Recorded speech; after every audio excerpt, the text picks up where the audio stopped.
Only Jesus can save. Amen? Kahit ano-ano man ang sinasabi ng tao, pagdating sa kaligtasan, ang ating Panginoong Hesukristo lang po. Yan po ang malinaw na sinabi ng Bible at hindi ho natin pwedeng baguhin yun. Only Jesus. Siya lang po ang ipinako doon sa cross, hindi ang ating sarili, hindi ang ating relihiyon, only Jesus. Marami sa atin nahihirapang lumapit sa ating Panginoong Hesukristo dahil sa ating relihiyon. Maganda po ang relihiyon. Amen? Walang masama doon. Pero kung ang ating relihiyon ay siya na po ang nagkokontrol sa atin para hindi tayo makakalapit kay Kristo, mali na po yun. Dapat ang ating relihiyon nag-i-encourage at nagtutulak sa atin para tayo ay makakalapit sa ating Panginoong Kristo. Hindi siya magiging hadlang. Why? Ang ating relihiyon po, ang aking relihiyon, iwan ko sa inyo, ang aking relihiyon ay hindi makaligtas sa aking sarili at sa inyo. Kasi ang aking relihiyon, hindi pinako doon sa cross. Si Kristo. Kaya kahit tayo ay naging member o sakop na po ng isang relihiyon, kung wala pa si Kristo sa ating mga puso, sayang yung mga donations, sayang yung mga sacrifices na ating ginagawa sa loob ng iglesia. Babasahin ho natin ang kwento ng isang tao po dito sa Acts chapter 10. Okay? Ito po ay mahabang story. Pinipili ko lang yung mga verses and then I will explain to you. Buhay ni Cornelius. Si Cornelius ay isang kapitan ng mga sundalo noong unang panahon. Siya ay naglilingkod sa gobyerno. Acts or mga gawa, chapter 10, dito sa verse 1, doon sa Caesarea, ay may isang lalaking ang pangalan ay Cornelius. Siya ay isang kapitan ng batalyon ng mga sundalong Romano na tinatawag na Batalyong Italiano. Verse 2, siya at ang kanyang buong pamilya ay may takot sa Diyos. Marami siyang naibigay na tulong sa mga mahirap na Hudyo at palagi siyang nananalangin. Talon ho tayo sa verse 25. Nang dumating si Pedro, sinalubong siya ni Cornelius at lumuhod para sambahin siya. Pero pinatayo siya ni Pedro at sinabi, tumayo ka dahil ako'y tao ring katulad mo. Alam mo, ang verse na ito ay very powerful. Dapat it makes us aware at mag-isip. During this time, si Pedro, kasi mamaya ibigay ko sa inyo yung summary, pero during this time, si Pedro, galing sa kanilang bayan, pumunta siya doon sa bahay ni Cornelius. Pagpasok niya doon sa bahay ni Cornelius, lumuhod si Cornelius sa kanyang harapan. Dahil, ano sabi rito? Gusto niyang sambahin. Anong ginawa ni Pedro? Sinabi ba niya, okay, Cornelius, you're doing a good job, ituloy mo yan. Hindi. Kanyang sinaway, pinatigil. Anong sabi niya? Tumayo ka. Cornelius, tumayo ka. Dahil ako'y tao ring katulad mo. Buhay pa si Pedro. Buhay pa si Pedro. Ayaw niyang siya ang sasambahin ng tao. Bakit ngayon, ginagawa natin siya ng manikin at sinasamba natin? Di ba? This is the truth from the scripture. na hindi ibig sabihin sila ay 12 disciples ng Panginoon, ay dapat na nating sambahin. Dahil kahit sila'y pinili ng ating Panginoon Kristo, hindi sila nagiging Diyos. Ang sabi ni Pedro, ako'y tao ring katulad mo.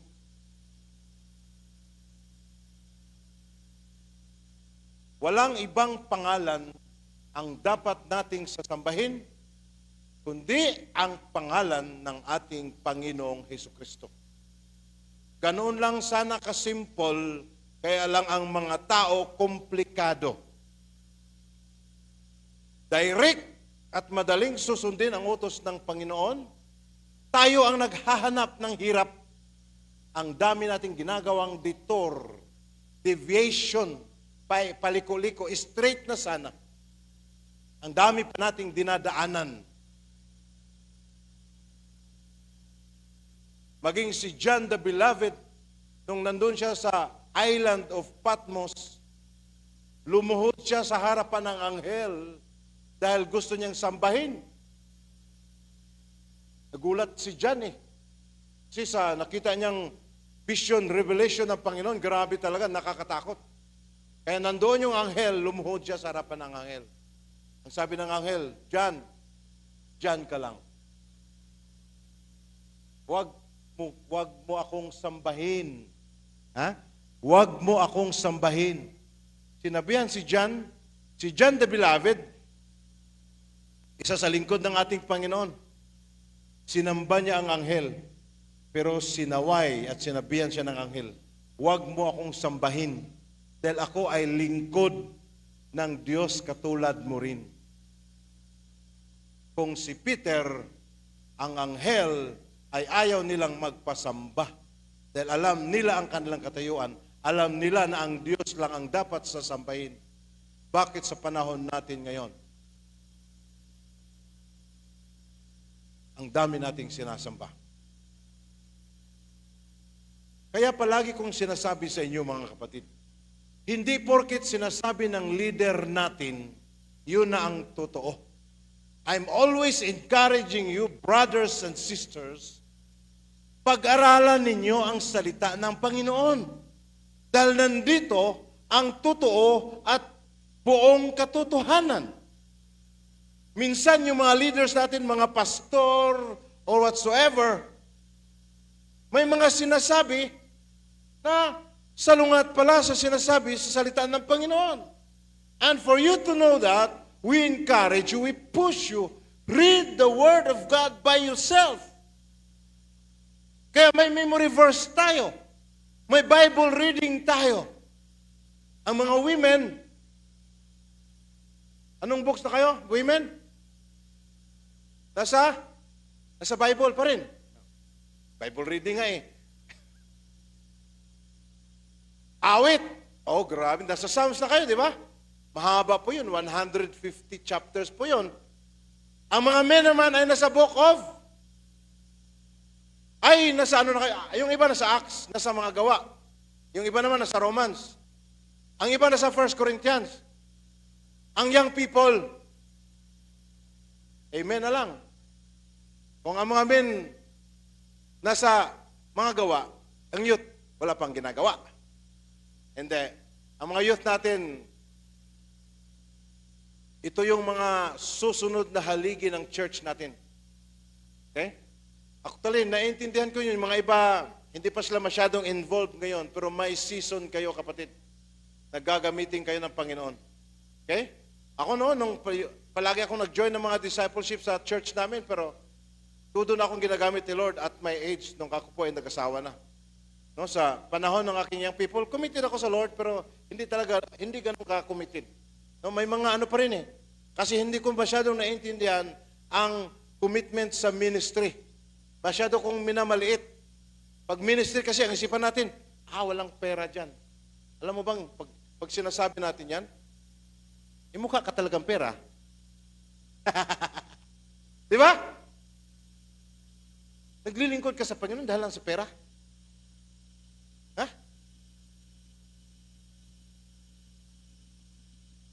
Pag sinasabi natin yan, alam mo bang iniinsulto natin ng Panginoon? Sa Psalms, the earth is the Lord's and the fullness thereof. Ang buong mundo ay pagmamayari ng buong mundo at ang lahat ng naririto ay pagmamayari ng Panginoon. Kaya serving the Lord in the ministry is an opportunity and privilege. Kaya yung mga nag-commit sa ministry, hindi kayo kawawa. Nag-commit kami sa ministry, wala kaming sahod ha. I tell you, wala kaming pay slip na tinatanggap buwan-buwan. Pero hindi kami nauubusan ng pera. Yung manghiram, wag na. Yes, hindi ako nagmamayabang. Dahil pag nag-commit ka sa ministry, hindi magkukulang si Lord. Amen. Kung ano ang gusto namin ngayon, binibigyan kami ni Lord ng capacity. Amen. Gusto naming bumili ng eroplano. Kaya namin. Oo, yung laruan ha, laruan. Kayo naman, masyado, isip ninyo agad eroplano ha. Laruan lang. I tell you, wag, yung mindset kasi natin pag ministry, minamalit natin, mali. The true joy and happiness of life actually is not outside. It's not outside. It's inside where God has called you. Inside the church. Amen? Hallelujah. Tuloy natin si Cornelius. Narinig ninyo, talon tayo sa 36, narinig ninyo ang magandang balita na ipinahayag ng Diyos sa aming mga Israelita, na ang tao'y magkakaroon ng magandang relasyon sa Diyos sa pamamagitan ng pananampalataya kay Hesukristo na siyang Panginoon. Panginoon ng ilan? Ng lahat. Ito yung summary ng kwentong ito. Ang sabi ng Bible dito sa Acts chapter 10, si Cornelius ay, yung unang ugali niya, may takot sa Diyos. Pangalawa, generous, mapagbigay. Pangatlo, palaging nag-pray sa Panginoon. Hindi lang siya nag-pray pag kumakain. Mayroon talaga siyang prayer time. So yung tatlo, may takot sa Diyos, mapagbigay, at madalas nagpipray or nanalangin. Sa standard ng tao, kapatid, maganda na po ito. Tama na po ito sa harapan ng Panginoon.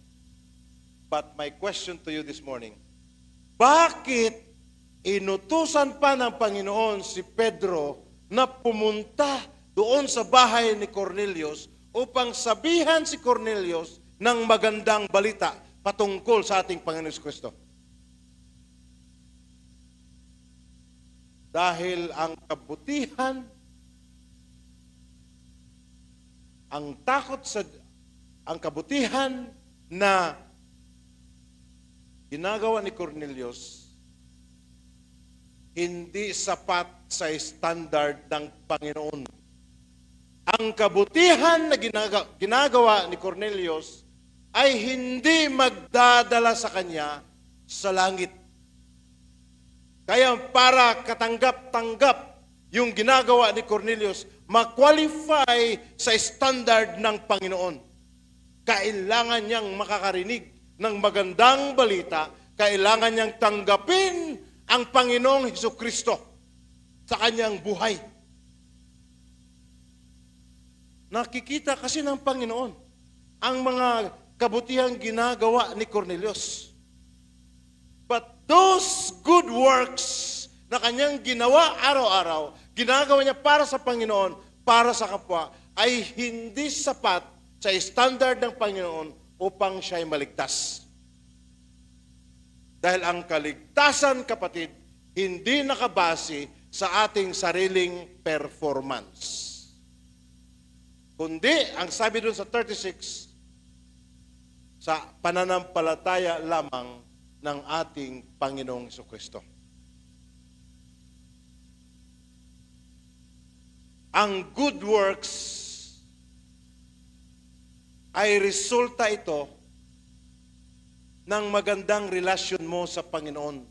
Gumagawa tayo ng mabuting gawa, hindi upang tayo'y maligtas. Amen?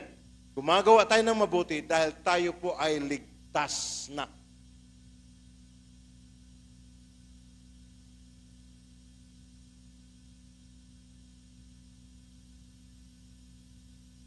Verse 36, ulitin natin.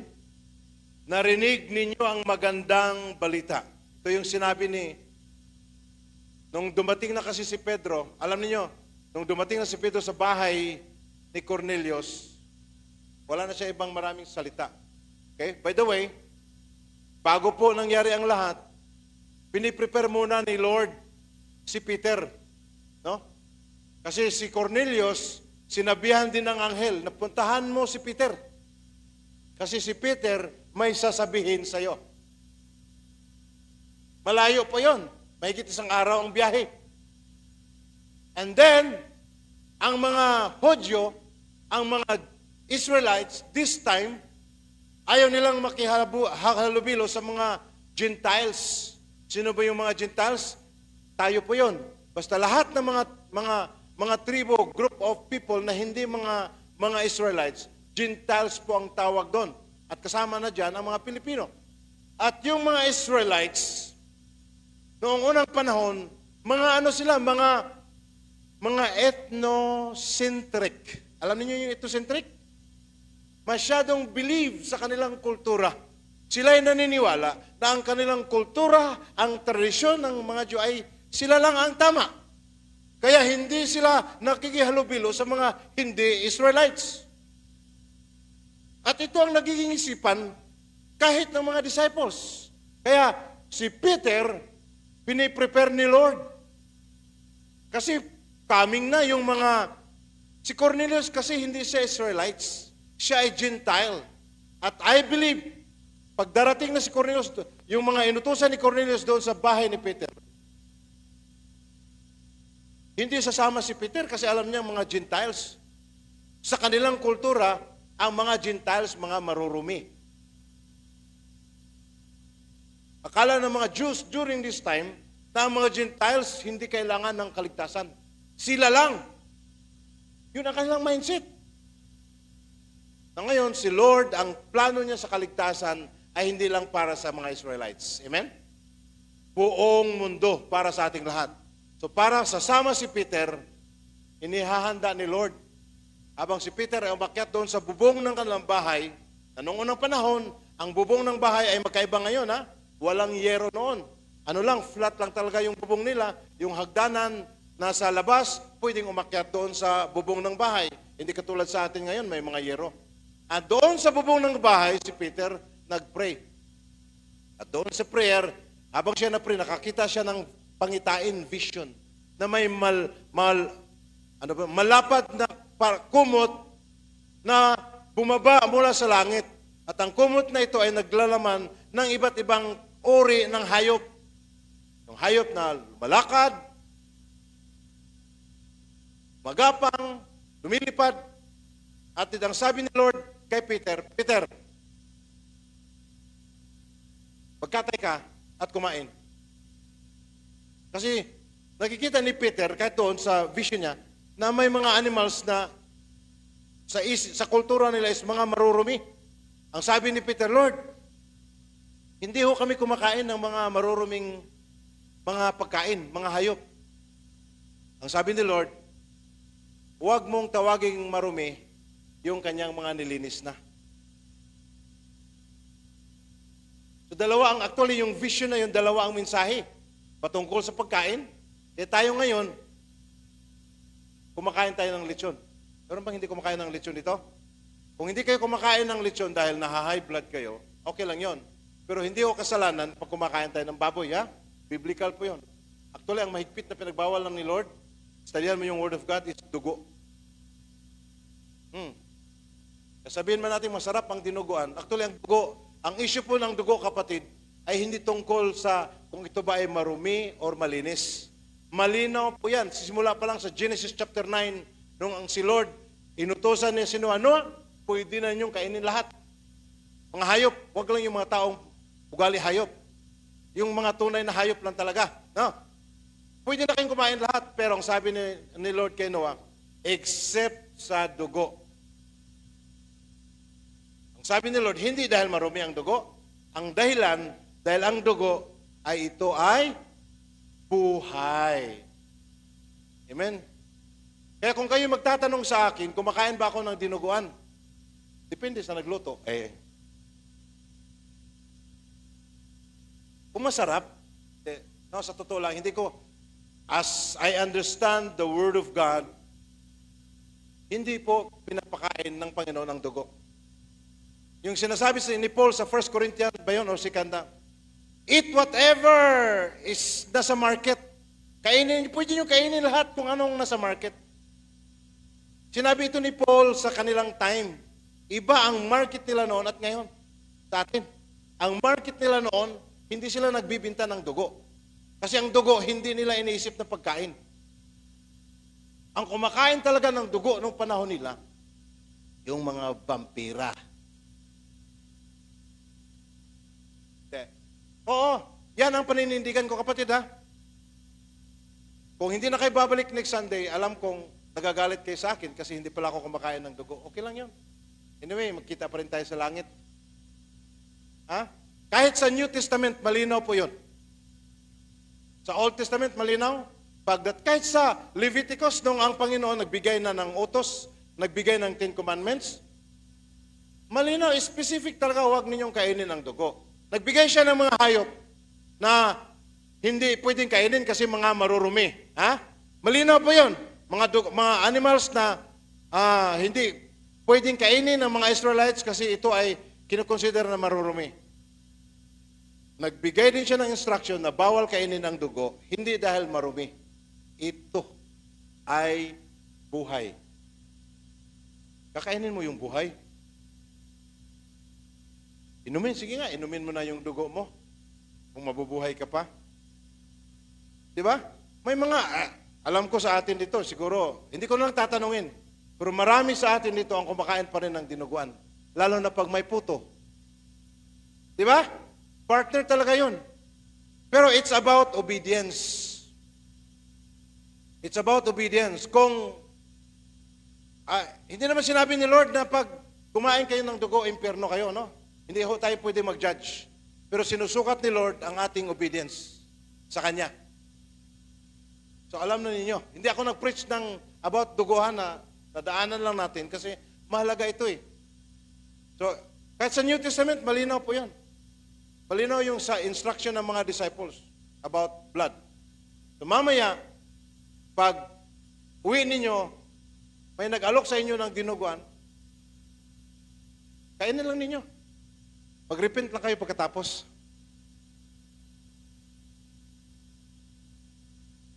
Yun ang, I'm not, kapatid ha, kaya dito pag may mga anniversary tayo, yung mga dugo talaga, pinapatapon natin. Binabaon natin sa lupa. As I said, lilinawin natin, ang issue ng dugo, hindi about sa malinis or marumi. Okay? Please study the Word of God. Okay? At yung sinabi ni Paul na eat whatever sinaserve sa'yo, sa context nila, hindi sila nagsiserve ng dugo. Kasi nga sa panahon nila, hindi kinukonsider na pagkain ang dugo. Ang kumakain lang ng dugo, yung sinasabi ko kanina, mga vampira. Amen, mga vampira?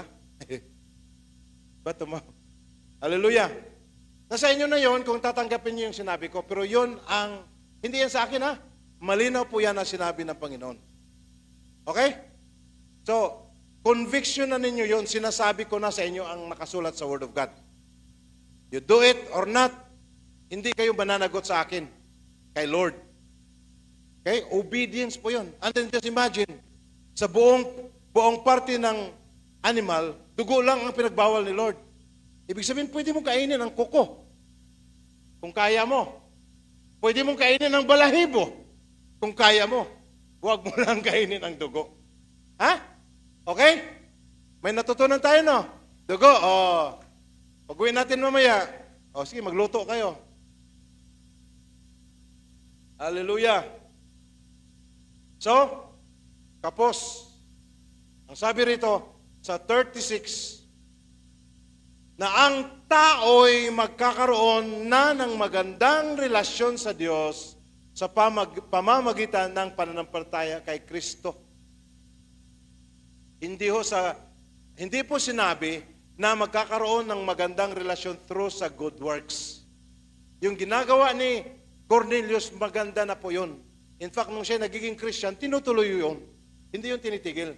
Pero sa standard ng Panginoon, hindi ang good works ang basihan sa ating kaligtasan. Only by faith through Jesus.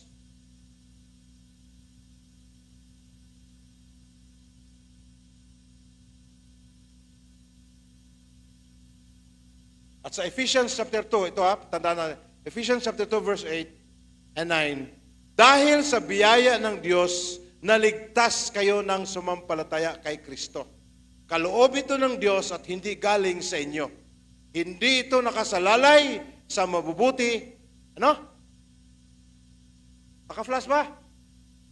Basahin nga natin. Basahin natin basahin natin lahat. Para ano?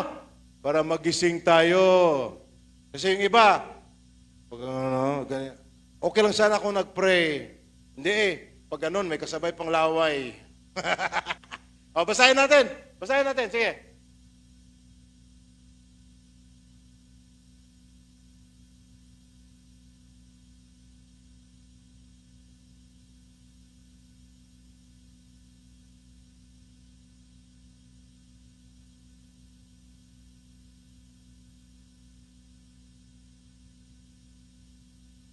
Hindi na natin kailangan pagdebatihan yan. Malinaw yan eh.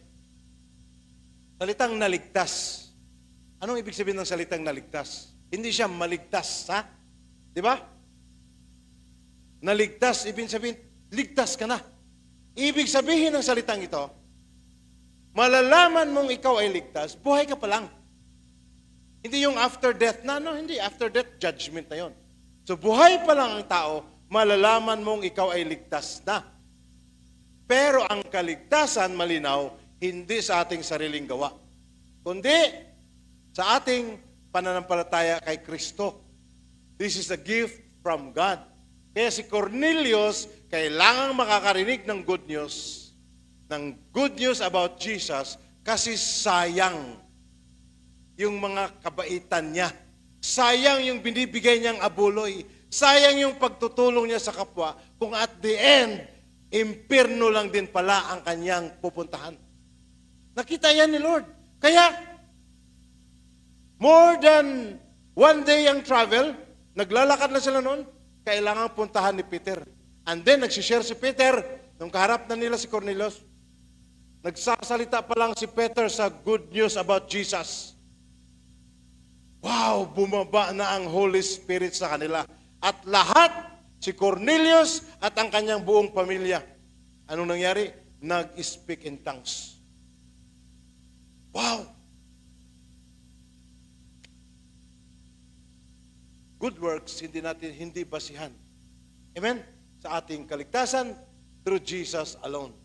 And then, ito, mas malinaw, sa Titus 3:5. Basahin ulit natin. Kayo na magbasa para tanggal antok. Okay, basa.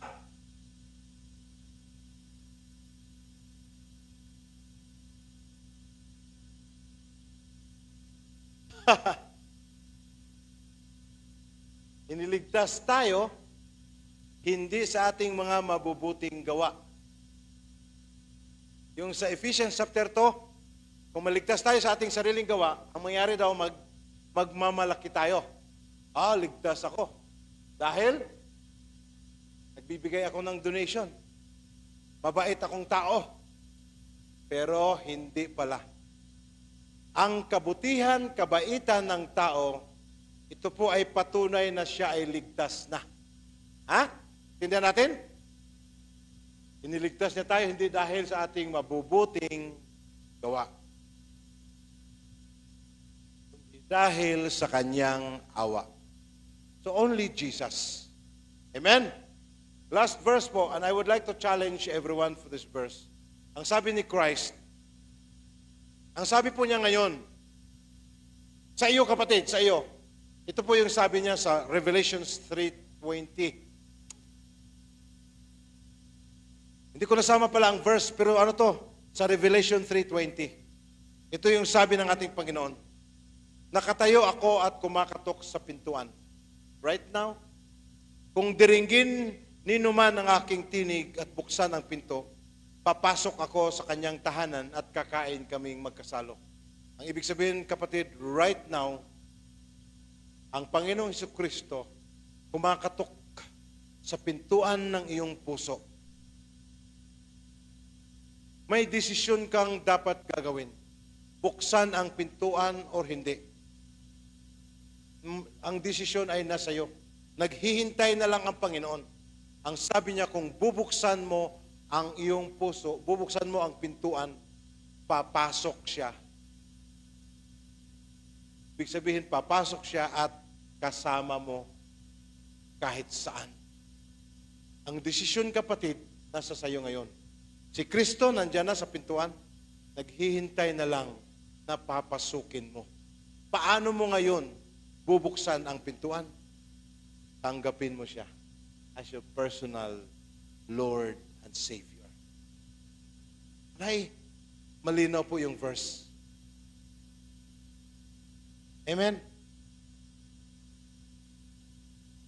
Kahit ikaw kasing bait ni Cornelius or walang kasing sama sa mga ginagawa mo, kapatid, ang kailangan mo lang isuko mo ang buhay mo kay Kristo.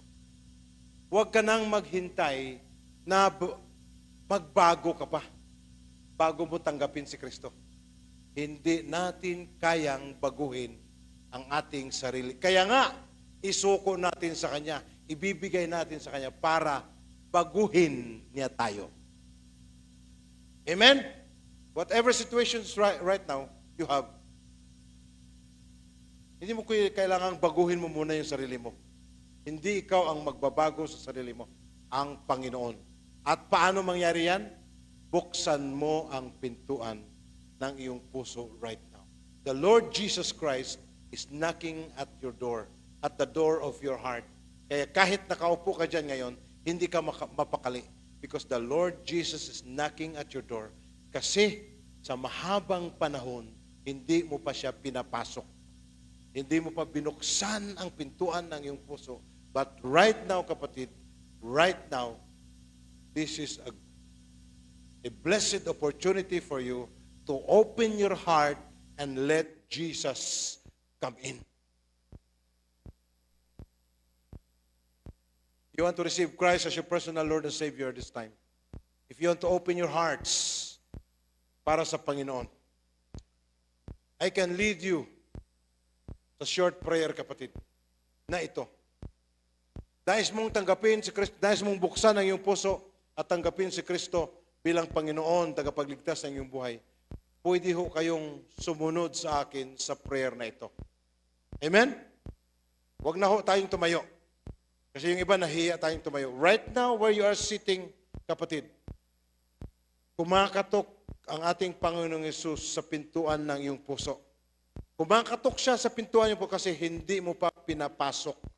Right now, buksan mo ang iyong puso at tanggapin siya as personal Lord and Savior.